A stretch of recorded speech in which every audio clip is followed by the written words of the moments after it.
लगता है, लेकिन साथ ही बहुत जिम्मेदारी का भी एहसास है। जो आपका एक साल में अनुभव रहा है, तो आपके जहन में क्या कुछ नीतिगत स्तर पर कुछ बदलावों की जरूरत है, जो संसद में नए कानून पास हो, या इस तरीके से नीतिगत स्तर पे बदलावों की जरूरत है जिससे जो सबसे हाशिए पर लोग हैं उनकी जिंदगी थोड़ी बेहतर हो सके? कोई ऐसा ट्रॉमा सेंटर हो जाए जिससे हमारे लोगों को सुविधा मिले। सब दिल्ली जाते हैं और दिल्ली वालों के लिए भी मुश्किल हो जाती है क्योंकि एम्स ओवरबर्डन्ड है। मेरी कोशिश यही रहती है कि जब जिसको मेरी ज़रूरत होगी, अगर आज मुसलमानों को मेरी ज़रूरत है तो मैं उनके लिए आवाज़ उठाऊंगी। अगर कल किसी बिरादरी को मेरी ज़रूरत है, कोई भी बिरादरी हो, जब मैं बैठती हूँ, चाहे मैं किसी भी क्षेत्र में हूँ, तो महिलाएं एक बड़े नंबर में आती हैं।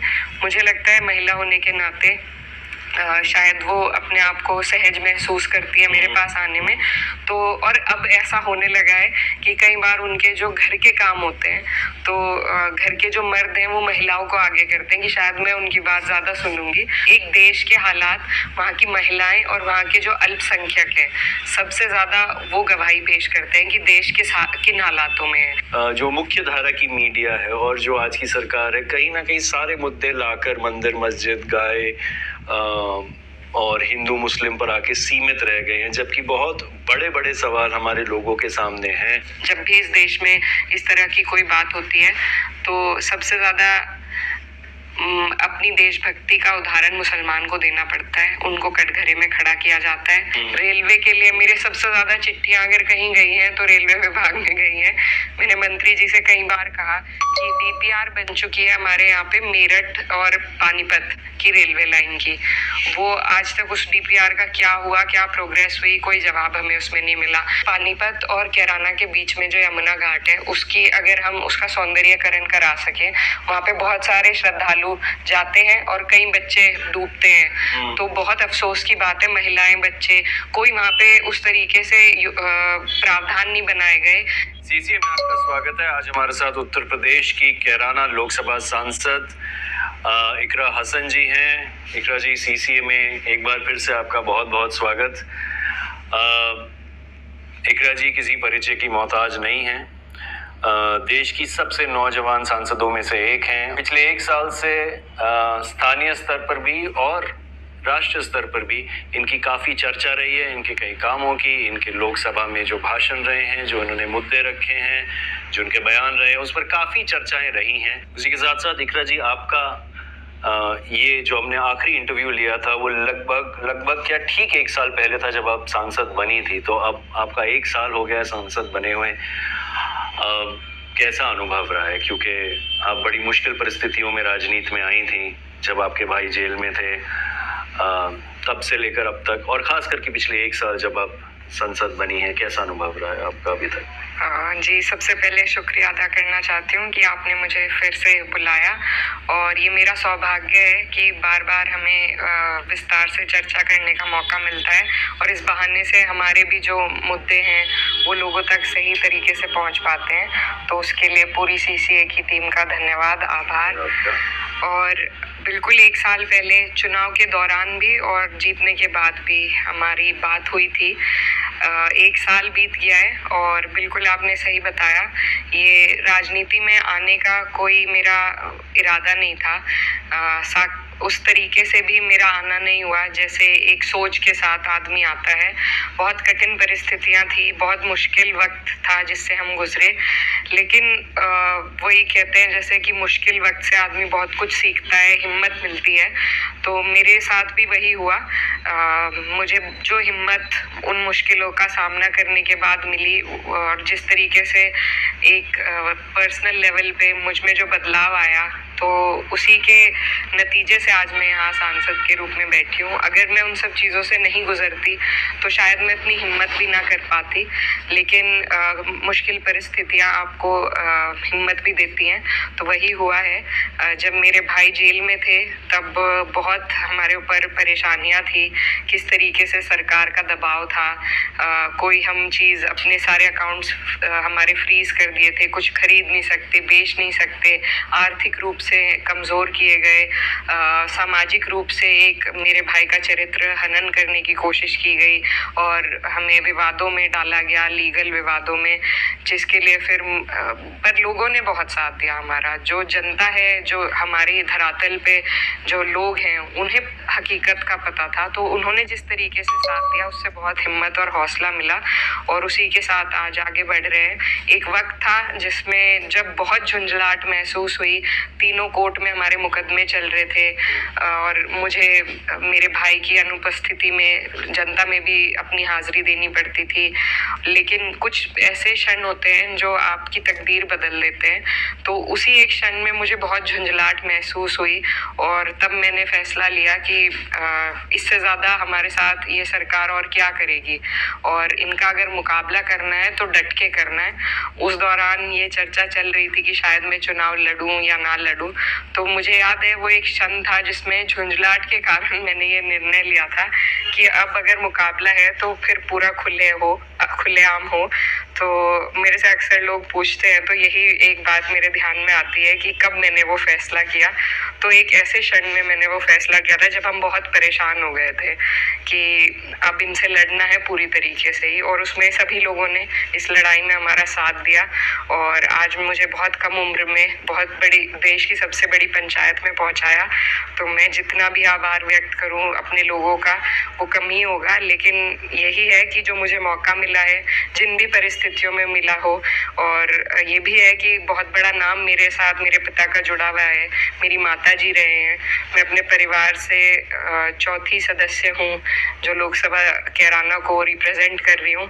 तो वो नाम भी है, बैकग्राउंड भी है, एक हमें प्लेटफॉर्म मिला था, प्रिविलेज कहते हैं, प्रिविलेज भी है, लेकिन साथ में कठिन परिस्थितियां भी रही और दोनों के ही समायोजन से आज ये रास्ता मिला है। तो मेरी कोशिश यही है कि अपने लोगों की जो उनकी आवाज़ है उसको मैं सही तरीके से बहुत ईमानदारी और हिम्मत के साथ संसद तक रखूं, और वो मेरी कोशिश जारी है, आगे भी रहेगी।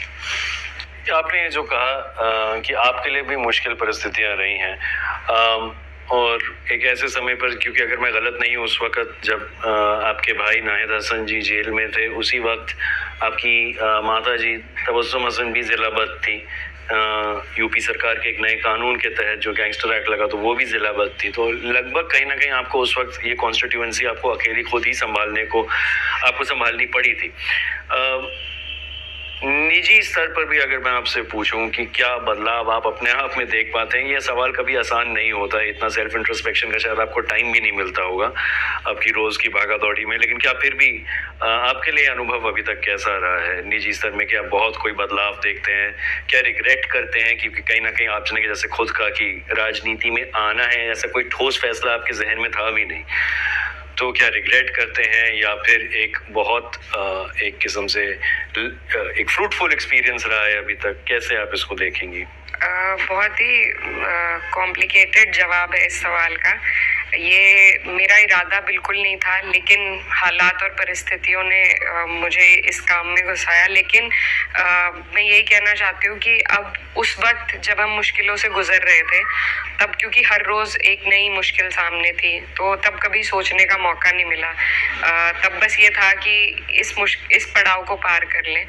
आज जब मैं देखती हूँ कि पिछले 3-4 साल से जो मेरा सार्वजनिक जीवन रहा है, उसमें जो जो हालात आए हैं, तो आज जब उनके बारे में सोचते हैं तो यकीन नहीं होता कि उन सब परिस्थितियों से हम गुजरे और कामयाब भी हुए। तो तब सोचने पर बहुत हिम्मत मिलती है, हौसला मिलता है कि जब वो कर लिया था, वो उस टाइम कितनी कठिन परिस्थितियां थी, जब हमने वो पार कर ली, तो ये आगे भी कोई भी अगर मुश्किल आती है तो मैं हमेशा उस वक्त से उसको जोड़ के देखती हूँ कि जब वो पार कर लिया था तो आगे भी हम हिम्मत करेंगे अगर, तो अपनी लड़ाई जीतेंगे। और बस हिम्मत उन्हीं चीज़ों से मिलती है। तो मेरे अंदर काफ़ी बदलाव आया है। मैं इतनी मुखर नहीं थी पहले, मैं इतने उससे अपनी बात नहीं रख सकती थी, और मुझे एहसास नहीं था कि मेरी अकेली की बात इतने लोग सुनेंगे और उसे समझेंगे और मेरी बात का यकीन करेंगे और मेरे साथ देंगे, मेरे साथ चलेंगे। जब मुझे याद है, जब मैं वर्करी कर रही थी चुनाव की, तो उस दौरान भी मुझे लगता नहीं था अपने चुनाव की कि लोग मुझे दे देंगे वोट इतनी लोग जो जुड़ रहे हैं साथ। लेकिन जब जिस दिन वोट का रिजल्ट आ रहा था, तो हम इलेक्शन कमीशन की वेबसाइट पे थे, और वो जो एक एक वोट जो गिनती में बढ़ रहा था, तो वो देखकर बहुत ही अचंभा हो रहा था कि इतने लोग आए और इन्होंने मुझे वोट दिया, अपना यकीन मुझ में जताया।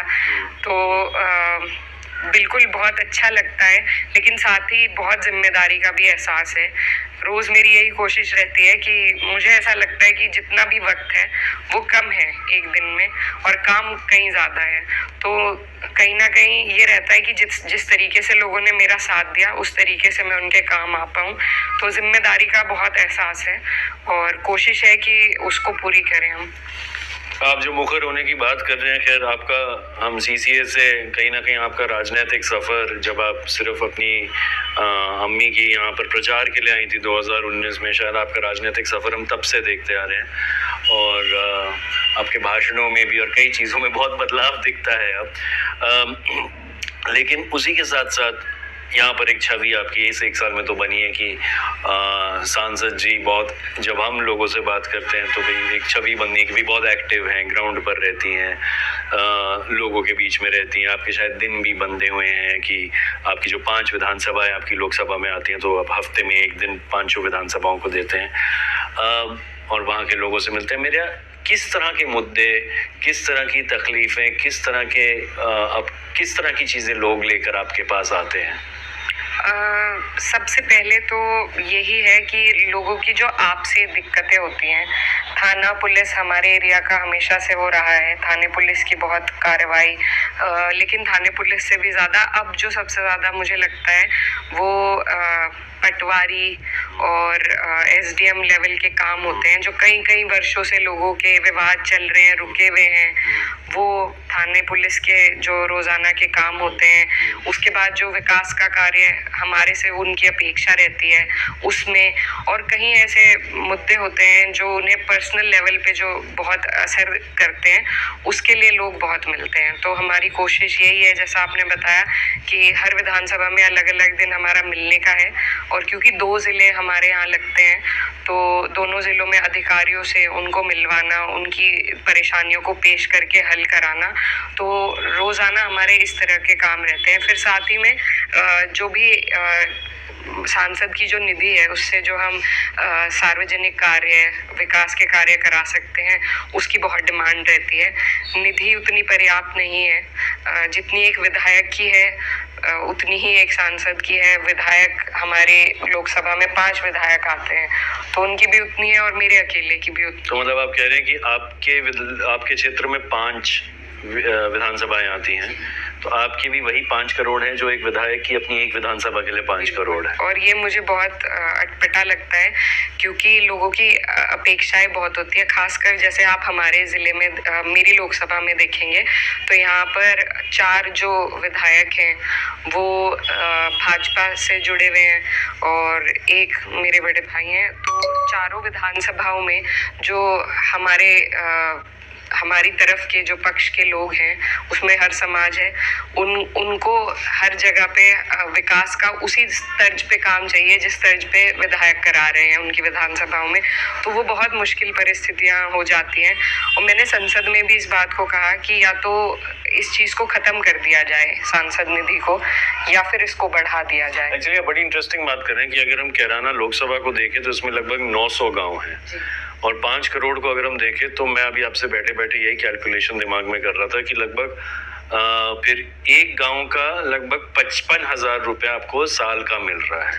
55,000 रुपये अगर साल का मिल रहा है एक गांव के लिए, और इसमें हम कस्बे भी नहीं जोड़ रहे हैं जो कैराना आपके लोकसभा में आते हैं, कैराना, तो एक्चुअली 55,000 रुपये एक गांव का एक साल के लिए कितना कर पाए एग्जैक्ट। और बहुत नाइंसाफी है, क्योंकि वोट हमें हर गांव से मिलता है, हर समाज से मिलता है, और वो अपनी जगह सही है अपनी मांगे रखने के लिए। तो इससे अच्छा ये है कि या तो इसको अवधि को सांसद निधि की बढ़ाया जाए, या सिरे से खारिज कर देना चाहिए, क्योंकि ऐसा समझना मुश्किल है, लेकिन असल में एक सांसद का काम है नीति पे बात करना। जो नीतियां हमारी पार्लियामेंट बनाती है, हमारी सरकारें बनाती हैं, उसमें अपने लोगों का पक्ष रखना और कोशिश करना कि नीति उस हिसाब से बने जो सब लोगों के हित में हो।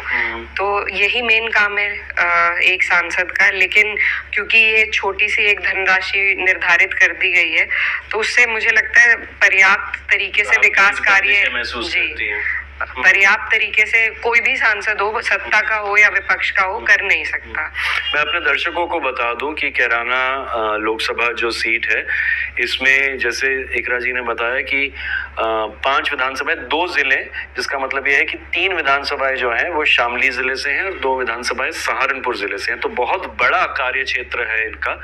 और इस कार्य क्षेत्र में जैसे उन्होंने कहा कि शायद वो साल के 5 करोड़ रुपए, मतलब कुल अगर आप कस्बों को हटा दे तो कुल 55,000 रुपए साल के विकास के लिए, एक गांव के लिए। कोई भी अंदाजा लगा सकता है कि शायद या तो उसको बढ़ाने की जरूरत है या सांसद निधि को किसी और तरीके से देखने की जरूरत है। मैं भी आपसे इससे सहमत हूँ। मैं अक्सर, मेरे ध्यान में भी ये सवाल आता है, क्योंकि जिस तरह की पेटी पॉलिटिक्स भी अब हमारे देश में आ चुकी है कि भाई विधायक अगर दूसरी पार्टी से है तो सांसद से कोऑर्डिनेट नहीं करेगा। आप अपने निधियों को जोड़ के भी कोई ऐसा नहीं है कि विकास कार्य कर पा रहे हैं। इसी में ही एक और सवाल है, आप ही के ही अगर यहाँ के इसकी बात करें तो आप जो कह रहे हैं कि भाई ये तो रोजाना के मुद्दे हैं जिसमें आप लोगों के, जैसे आपने कहा पटवारी के यहाँ, या प्रशासनिक मुद्दे कई सारे जहाँ फंसे रहते हैं लोगों के, लेकिन एक सांसद होने के नाते आप इसमें हस्तक्षेप कर लेते हैं, आप ये मुद्दे उठा लेते हैं, या अपनी सांसद निधि से जो आप कुछ हद तक जो भी विकास कार्य कर पाते हैं वो आप करने की कोशिश कर रहे हैं। लेकिन उससे एक भी, लेकिन सांसद की अपने आप में ताकतें तो सीमित होती हैं अपने आप में। जो एक नीति के स्तर पर जब तक बदलाव एक्चुअली नहीं आएंगे तो बहुत सारे आदमी, सांसद के भी हाथ फिर बंधे होते हैं, क्योंकि कुछ नीतियों के भीतर ही और कुछ दायरों के भीतर ही काम करना होता है। जो आपका 1 साल में अनुभव रहा है, तो आप क्या, आपके जहन में क्या कुछ नीतिगत स्तर पर कुछ बदलावों की जरूरत है, जो संसद में नए कानून पास हो, या इस तरीके से नीतिगत स्तर पे बदलावों की जरूरत है जिससे जो सबसे हाशिए पर लोग हैं उनकी जिंदगी थोड़ी बेहतर हो सके? जी बिल्कुल, सबसे ज़्यादा तो उन्हीं बदलाव की ज़रूरत है, लेकिन फिर वही आ जाती है। हमने कई मुद्दे रखे, उठाए अपनी तरफ से, शिक्षा के क्षेत्र में हो या हमारे यहाँ 3 हाईवे बन गए हैं, तो मैंने कमेटी की बैठक हो, चाहे मैं हेल्थ कमेटी का हिस्सा हूँ, और या फिर पार्लियामेंट में उठाने की बात हो, हमने कई बार यहाँ पे ट्रॉमा सेंटर की डिमांड करी, क्योंकि यहाँ से जितने भी लोग हैं, यहाँ बहुत एक्सीडेंट होने लगे हैं। तो जैसे नए हाईवे बलवा की वजह से तो बहुत ज्यादा वहाँ पर एक्सीडेंट्स रिपोर्ट हो, यहाँ पर 9 ब्लैक जोन्स हैं जो आइडेंटिफाई हुए हैं, उसके लिए भी हमने कहा।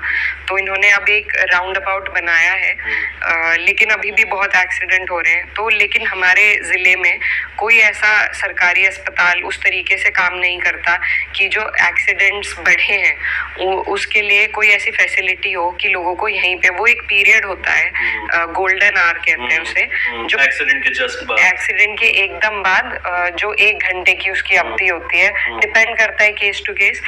उसके लिए अगर कोई आसपास हमें ऐसा ट्रॉमा सेंटर, न सहारनपुर में है ना यहाँ पे है, कोई ऐसा ट्रॉमा सेंटर हो जाए जिससे हमारे लोगों को सुविधा मिले। सब दिल्ली जाते हैं और दिल्ली वालों के लिए भी मुश्किल हो जाती है, क्योंकि एम्स ओवरबर्डन्ड है। एक दूसरे एम्स की भी डिमांड हमारी कमेटी द्वारा की गई है कि दिल्ली में ही एक दूसरा एम्स हो जाए, तो पश्चिम का जो सारा भार है इस तरीके का, वो एम्स पे रहता है और वहां तक जाने में वक्त लग जाता है। तो वो हम गोल्डन आवर जो है उसकी अवधि को यहीं पे समाप्त हो जाती है। तो ये एक बहुत बड़ा मुद्दा है, इसको मैंने कई बार उठाया, लेकिन कोई हमें निर्णायक जवाब इस पे नहीं मिला है। अफसोस है इस बात का भी। दूसरा, शिक्षा के क्षेत्र में हमने जो दिशा की बैठक होती है, जिसको एक सांसद वो चेयरमैन होता है उस बैठक का, उसमें हमारे यहाँ पे जब मेरी माता जी सांसद थी तो उनके वक्त में 14 हमारे यहाँ राजकीय इंटर कॉलेज खुले थे, जिनमें आज तक भी, वो 9 से 14 के पीरियड में जब सांसद थी तब की बात है, और आज तक भी उनमें ना तो पढ़ाई चल रही है कुछ में, ना टीचर्स हैं। तो हमने उस मुद्दे को उठाया, दिशा में भी उठाया, पार्लियामेंट में भी उठाया, पार्लियामेंट ने ये कह के कि ये स्टेट का मुद्दा है, राज्य का मुद्दा है, उन्होंने अपनी जिम्मेदारी वहाँ खत्म कर ली। दिशा की बैठक में हमने ये बात रखी, तो अब इनमें जो पलठेड़ी में है, भूरा में है, इनमें अब एक एक टीचर, उनको प्रिंसिपल कह लो या टीचर कह लो, सारे स्टूडेंट्स की एक ही टीचर। जी, सरकार की तरफ से एक एक टीचर वहाँ पे प्रिंसिपल टीचर नियुक्त कर दिया गया। जी, तो हमारे यहाँ पे जो सरकारी स्कूल हैं वहाँ पर कोई टीचर्स नहीं है, वहाँ बच्चे ही नहीं जा पाते क्योंकि वहाँ टीचर्स ही नहीं है पूरे पर्याप्त। बिल्डिंगें हैं, ढांचे खड़े हैं, लेकिन किसी काम के नहीं। यही हाल हमारे CHC PHC का है। इनमें जिस तरीके से अभी हम PGI में गए थे पिलखनी पिछले हफ्ते ही, उसके औचक निरीक्षण पे, तो वो भी क्योंकि हमारी लोकसभा में लगता है सहारनपुर में, वहाँ पर जो हाल था, जो हमने देखा वहाँ पर किस तरीके से पेशेंट्स को ट्रीट किया जा रहा है, जो दवाइयाँ फार्मेसी में सरकार की तरफ से आती हैं उनके साथ उनमें कुछ धांधली होती है और जो पेशेंट है उनको बाहर से लिख दी जाती है कि आप बाहर से ले लो। तो इस तरीके की बहुत सारी चीज़ें हैं, लेकिन उसमें जो पार्लियामेंट है वो सरकार जो है भारत की, वो ये कह देती है कि राज्य के मुद्दे हैं। तो कहीं ना कहीं इसमें बड़ी दिक्कत हमें होती है कि ये जो मुद्दे हैं सिर्फ राज्य की नहीं है, ये एक जो 3 लिस्ट थी हमारी, स्टेट लिस्ट, सेंट्रल लिस्ट, तो शिक्षा कॉन्करेंट लिस्ट में है, तो उसमें हस्तक्षेप जरूर कर सकते हैं, लेकिन वही बात है करना नहीं चाहते हैं। इसके अलावा हमारे यहाँ पर जो सेंटर का मुद्दा है वो रेलवे का है। रेलवे के लिए मेरे सबसे ज्यादा चिट्ठियां अगर कहीं गई हैं तो रेलवे विभाग में गई हैं। मैंने मंत्री जी से कई बार कहा कि DPR बन चुकी है हमारे यहाँ पे मेरठ और पानीपत की रेलवे लाइन की, वो आज तक उस DPR का क्या हुआ, क्या प्रोग्रेस हुई, कोई जवाब हमें उसमें नहीं मिला। उसके हमारे रेलवे के कई स्तर के मुद्दे हैं, एक ये नई रेलवे लाइन का है, एक हमारी शामली की दोहरीकरण का है लाइन के, और कुछ ट्रेन है, एक ट्रेन कासमपुर खेड़ी तक रुकती है, उसके लिए भी हमने कई बार कहा कि इसको आप शामली तक कम से कम इसका स्टॉप हो जाए, और बेहतर ये है दिल्ली से आ रही है तो सहारनपुर तक चली जाए, ताकि हमारे लोगों को एक सुविधा मिल जाए। ज्यादातर रिश्तेदारियां इधर ही हैं सबकी, तो दिल्ली से सहारनपुर अगर जुड़ जाएगा तो लोगों को आने जाने में एक और सहूलियत हो जाएगी। इसी तरीके से सबसे पहले जो मेरा प्रश्न था, जब मुझे संसद में बोलने का मौका मिला, वो भी रेलवे से संबंधित था, जिसमें हमें यहाँ से कई हाई कोर्ट ऐसे हैं जो नज़दीक पड़ते हैं, लेकिन हमारा जो उत्तर प्रदेश का हाई कोर्ट है इलाहाबाद का, वो यहाँ से हमें बहुत दूर पड़ता है, तो उसके लिए कोई डायरेक्ट ट्रेन नहीं है। हमारे लोगों को इन मुद्दों के लिए बहुत परेशानी झेलनी पड़ती है, अधिकारियों को भी बड़ी दिक्कत होती है। जब मैंने वो मुद्दा उठाया तो हमारे बहुत से, नाम तो नहीं ले सकते, लेकिन बहुत से अधिकारियों ने कहा कि बिल्कुल आप ऐसे मुद्दे उठाइए, इससे सुविधा अगर मिल जाए तो बहुत अच्छा रहेगा, उनको अपने घर आने जाने में आसानी हो गई। एक यहाँ पर धार्मिक स्थलों पर जाने के लिए बड़ी दिक्कत है, हमारे यहाँ से बहुत बड़ा तबका वैष्णो देवी जाता है, वहाँ के लिए कोई ट्रेन नहीं है। हरिद्वार